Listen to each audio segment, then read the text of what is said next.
Hello बच्चों, आप सभी लोगों का आपका अपना चैनल एमआर बेस्ट एजुकेशन में स्वागत है। तो आइए आज हम लोग शुरू करने वाले हैं द्विघात समीकरण, यानी अध्याय 4 हम लोग पढ़ रहे हैं। प्रश्नावली 4.1 अध्याय 4 में प्रश्नावली 4.1, 4.2, 4.3 और 4.4 है। ये 4 प्रश्नावली आपको देखने को मिलेगा, जिसमें हम शुरू किए हैं प्रश्नावली 4.1। इस 4.1 के क्वेश्चन नंबर 1 को हम लोग पिछला वीडियो में कवर कर चुके हैं। हम उम्मीद करते हैं कि आपको समझ में अच्छे से आया होगा। तो आज हम क्वेश्चन नंबर 2 लेकर चलेंगे। क्वेश्चन नंबर 1 के अंतर्गत 8 प्रश्न थे, उसमें बस बताना था कि इनमें से कौन द्विघात समीकरण का रूप है, कौन द्विघात समीकरण का रूप नहीं है। तो उसमें से एक क्वेश्चन हमसे मिस्टेक हुआ था। क्वेश्चन पहला का 6ठा नंबर आया था लास्ट में, शायद 7x-3 की क्या आया था। हम बोले थे, ये यहाँ बताए हैं कि ये ax² plus bx plus c बराबर 0 के रूप में नहीं है, इसलिए यह द्विघात समीकरण नहीं है। लेकिन लिखा गया है गलती से शायद कि इतने के रूप में है, इसलिए यह द्विघात समीकरण नहीं है। तो इस बात को थोड़ा ध्यान में रखेंगे आप लोग। बोले हैं द्विघात समीकरण नहीं है, लेकिन लिख दिए है द्विघात समीकरण है, ठीक है। तो इसको आप लोग सुधार लेंगे। तो चलिए आज हम लोग क्वेश्चन नंबर 2 करने वाले हैं। 2 के अंतर्गत आपके सामने 4 प्रश्न है। क्वेश्चन नंबर 2 के अंतर्गत 4 प्रश्न दिया गया है। ये प्रश्न क्या कह रहा है कि निम्न स्थितियों को द्विघात समीकरण के रूप में निरूपित करना है, यानी द्विघात समीकरण के रूप में इसको निरूपित करना है, यानी ax² plus bx plus c बराबर 0 के रूप में आपको निरूपित कर देना है, हल नहीं करना है, ठीक है। तो ये क्वेश्चन नंबर 2 होगा। इसके चारों प्रश्नों को हम लोग देखते हैं। तो पहला हमारा क्वेश्चन है कि एक आयताकार भूखंड का क्षेत्रफल 528 वर्ग मीटर है, तो क्षेत्र की लंबाई मीटरों में है। जो क्षेत्र की लंबाई है चौड़ाई के दुगने से एक अधिक है। ध्यान दीजिएगा, क्षेत्र की लंबाई चौड़ाई के दुगने से एक अधिक है, यानी आपको चौड़ाई मानना होगा, तभी तो लंबाई निकलेगा। चौड़ाई के दुगना से एक अधिक है, तो हमें भूखंड की लंबाई और चौड़ाई ज्ञात करनी है। तो भूखंड क्या है? आयताकार है। तो भूखंड आपका आयताकार है, तो ये मान लीजिए कि ABCD एक आयताकार भूखंड है, ठीक है। तो कह रहा है कि इसका क्षेत्रफल दिया है 528 वर्ग मीटर। क्षेत्र की लंबाई, यानी लंबाई कहें तो ये आपका लंबाई है, लंबाई यही है AB और CD। AB और CD आपका लंबाई है। तो लंबाई जो है चौड़ाई के दुगना से एक अधिक है, चौड़ाई के दुगना से एक अधिक है, ध्यान देना है, चौड़ाई के दुगना से एक अधिक। तो चौड़ाई यदि आप x मानते हैं तो लंबाई क्या होगा? दुगना से एक अधिक, यानी x का दुगना क्या होगा? 2x होगा, एक अधिक यानी +1। अगर हम ये कहते हैं कि यदि चौड़ाई आपका 2 है तो लंबाई क्या होगा? तो लंबाई 5 होगा। क्यों? कि दोगुना से एक अधिक, तो 2 का दूना क्या होता है? 4, और 2 का दूना आप +1, तो 2 दूना का 4, 1 5 हो जाएगा। लेकिन यहाँ तो दिया नहीं है, आपको मानना पड़ेगा। तो मान लेते हैं कि आयताकार भूखंड की चौड़ाई x है, तो इसलिए लंबाई क्या हो जाएगा? 2x + 1, क्योंकि इसके दोगुना से एक अधिक है लंबाई, चौड़ाई के दोगुना से एक अधिक, ठीक है। तो चलिए अब हम लोग लिखते हैं इसको। ये फिगर बनाने की कोई ज़रूरत नहीं है, समझने के लिए था। तो यहाँ लिखते हैं, पहला का हम हल करते हैं। माना आयताकार भूखंड की चौड़ाई बराबर x मीटर है। क्या मान लेंगे हम लोग? x मीटर है। ये हम मान लेंगे, हम क्या? x मीटर है ना। तो इसलिए भूखंड की लंबाई, तो लंबाई के विषय में क्या कह रहा है? चौड़ाई के दोगुना से एक अधिकता, x का दूना 2x +1, यही ना होगा जी, इतना मीटर। अब देखिए इसका क्षेत्रफल आपको दिया है, फिर लिखेंगे इसलिए प्रश्न क्या कह रहा है? आयताकार भूखंड का क्षेत्रफल कितना दिया है? 528 528 वर्ग मीटर, यानी ये लिख सकते हैं वर्ग मीटर, या छोड़ सकते हैं, छोड़िए इसको, या चलिए, तो क्षेत्रफल हो गया 528 वर्ग मीटर दिया है। आयताकार भूखंड का क्षेत्रफल क्या होता है, तो आयत का क्षेत्रफल क्या होता है, लंबाई गुणे चौड़ाई, तो लंबाई गुणे चौड़ाई बराबर दिया है इसका मान 528, या लंबाई कितना आया है आपका, लंबाई कितना है, तो 2x + 1, ये वर्ग मीटर छोड़ दें तो ये मीटर मीटर छोड़ देंगे, गुणे चौड़ाई कितना है आपका, तो चौड़ाई आपका x है बराबर 528। x का गुणा कीजिए 2x में तो क्या हो जाएगा 2x² प्लस x का गुणा 1 में कीजिएगा तो क्या होगा x बराबर 528। इसको इधर लेकर आ जाइए, या 2x² + x, ये इधर आएगा तो माइनस 528 बराबर 0 आ गया ना। द्विघात समीकरण के रूप में आपको लिखना है, ये ना द्विघात समीकरण के रूप में व्यक्त कीजिए, तो हो गया, बस यही आंसर हो जाएगा। या लिख सकते हैं जो द्विघात समीकरण ax² + bx + c बराबर 0 के रूप में, हो गया। चलिए, तो पहला हमारा हो गया। अब यह अगर कहता मान निकालने के लिए तो प्रश्नावली 4.2 में हम लोग सीखेंगे मूल निकालना है, बस वही है जैसे आप लोग द्विघात बहुपद में शून्यक निकालते थे, ठीक उसी रूल पर आप निकाल सकते हैं गुणनखंड विधि से। तो अभी हम लोग ये नहीं करना है, प्रश्नावली 4.2 में हम लोग निकालेंगे, बस अभी आपको द्विघात समीकरण के रूप में निरूपित करना है। दूसरा देखिए,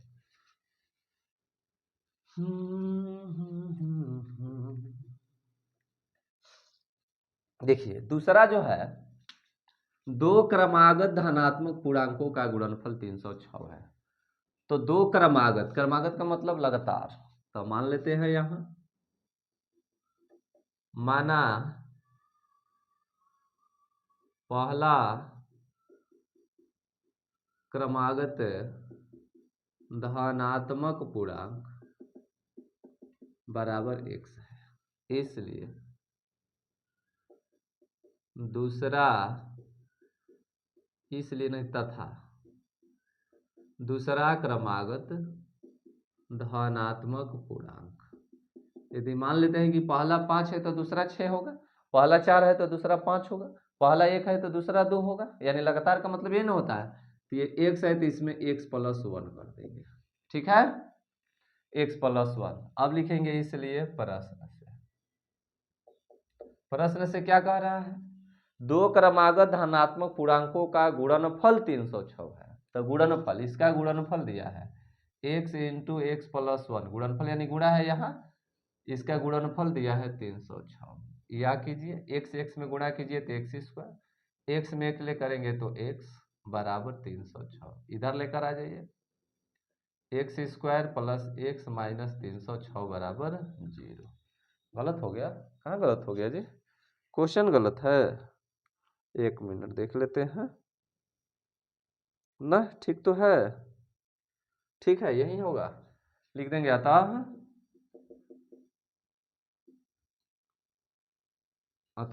यह द्विघात समीकरण क्या ax² + bx + c बराबर 0 के रूप में है, ठीक है। चलिए, तो दूसरा हो गया हमारा। अब हम लोग तीसरा पर चलते हैं। तीसरा प्रश्न को आप लोग पढ़ेंगे एक बार। तीसरा प्रश्न कह रहा है कि रोहन की माँ जो है उससे 26 वर्ष बड़ी है, किससे, अपने बेटा से, उनकी आयु का गुणनफल, यानी माँ और बेटा की आयु का गुणनफल अब से 3 वर्ष बाद, 3 वर्ष बाद कह रहा है 360 हो जाएगा, तो हमें रोहन की वर्तमान आयु ज्ञात करनी है। तो मान लेते हैं तीसरा, माना रोहन का वर्तमान आयु बराबर 100 वर्ष है, वर्तमान आयु क्या है 100 वर्ष है, इसलिए उसकी माँ की आयु, तो रोहन की माँ रोहन से कितने वर्ष बड़ी है 26 वर्ष बड़ी है। तो लिख देंगे यहाँ x + 26 इतना वर्ष हो गया। अब चलिए, अब से 3 वर्ष बाद का डाटा पूछा है, तो 3 वर्ष बाद, तो अभी रोहन x वर्ष का है, x मान लीजिए अभी रोहन 10 वर्ष का है, तो 3 वर्ष बाद क्या होगा 13, तो यानी 10 में 3 जोड़ देंगे। उसकी माँ यदि मान लेते हैं कि अभी x + 26 है, तो 3 वर्ष बाद इकरो पे 3 जुड़ जाएगा। समझ रहे हैं ना जी। तो यहाँ लिखेंगे अब प्रश्न से क्या कह रहा है, 3 वर्ष बाद, 3 वर्ष बाद रोहन की आयु कितना हो जाएगा, x + 3 वर्ष, ठीक है। तथा 3 वर्ष बाद रोहन की माँ की आयु, या उसकी के बाद रोहन की माँ की आयु कितना हो जाएगा, 3 वर्ष, इसमें भी 3 जुटेगा ना, बाद कहेगा तो जुटेगा, x + 26 + 3 बराबर क्या हो जाएगा, x + 26 3 29, x + 29 वर्ष हो गया। 3 वर्ष बाद फिर लिखेंगे पुनः प्रश्नानुसार, पुनः प्रश्न से क्या कह रहा है कि 3 वर्ष बाद आयु का गुणनफल जो है 360 हो जाएगा। तो 3 वर्ष बाद, तो 3 वर्ष बाद कितना आया है, रोहन का आया है x + 3, उसकी माँ का आया है x + 29, गुणनफल कितना दे रहा है 360।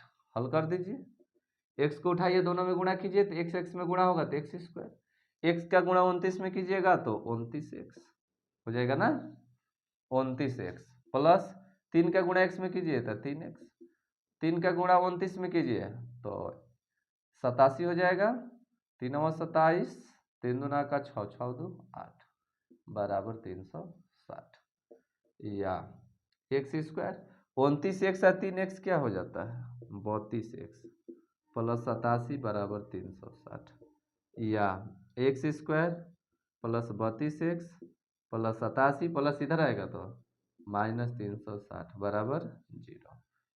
तो घटा दीजिए, x² प्लस 32x घटाइएगा तो 10 में से 7 जाएगा, माइनस में आएगा ना 360, 87 में से 360 घटेगा, छोटका में से बड़का घटेगा तो माइनस में आएगा। तो घटाइए, 0 में से 7 ना जाएगा तो 10 में से 7 गया 3, ये 5 बच गया, 5 में से 8 ना जाएगा तो 15, 15 में से 8 गया 7, यानी 273 बराबर 0, जो x² plus bx plus c बराबर 0 के रूप में है, या द्विघात समीकरण के रूप में है। तो ये तीसरा भी हो गया आप लोगों का, तीसरा जल्दी से उतारेंगे आप लोग, और एक ठो है इसको भी कर लेते हैं, कर लें कि छोड़ दें।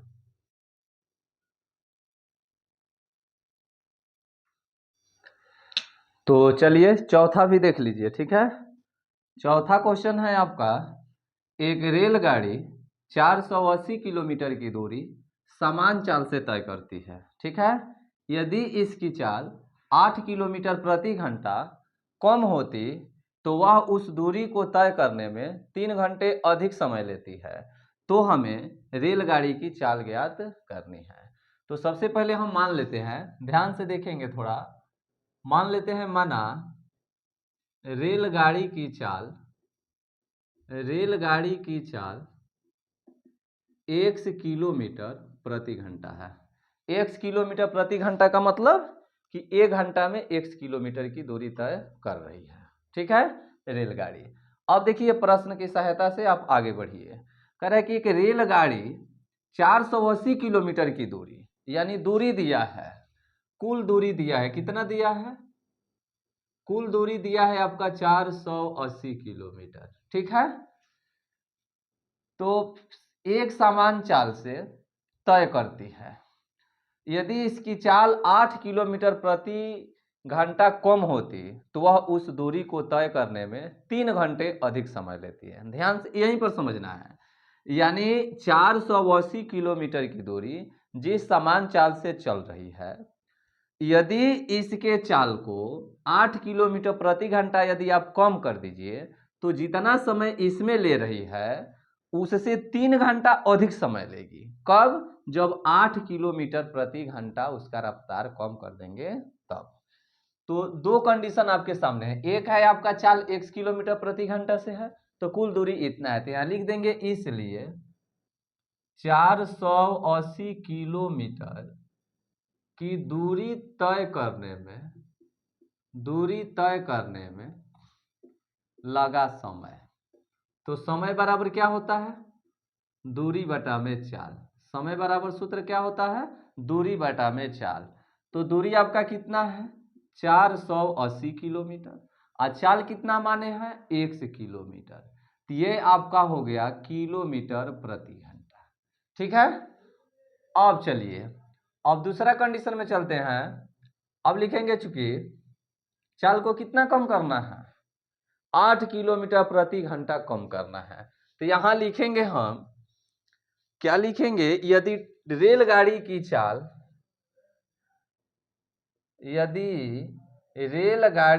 चाल 8 किलोमीटर प्रति घंटा कम हो, अर्थात इसको हम लिख सकते हैं कम इसमें कम कर देना है, अर्थात x माइनस 8 किलोमीटर प्रति घंटा। ठीक है, इतना है। अब दूरी तो वही है, तो अब लिखेंगे इतना है को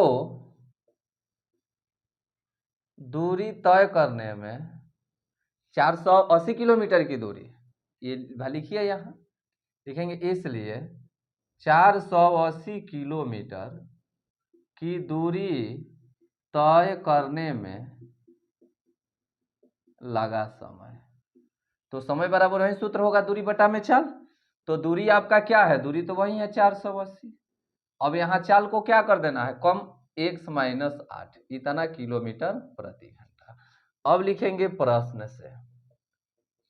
प्रश्न हमारा क्या कहता है? प्रश्न हमारा कहता है कि इस स्थिति में कितना हो जाता है?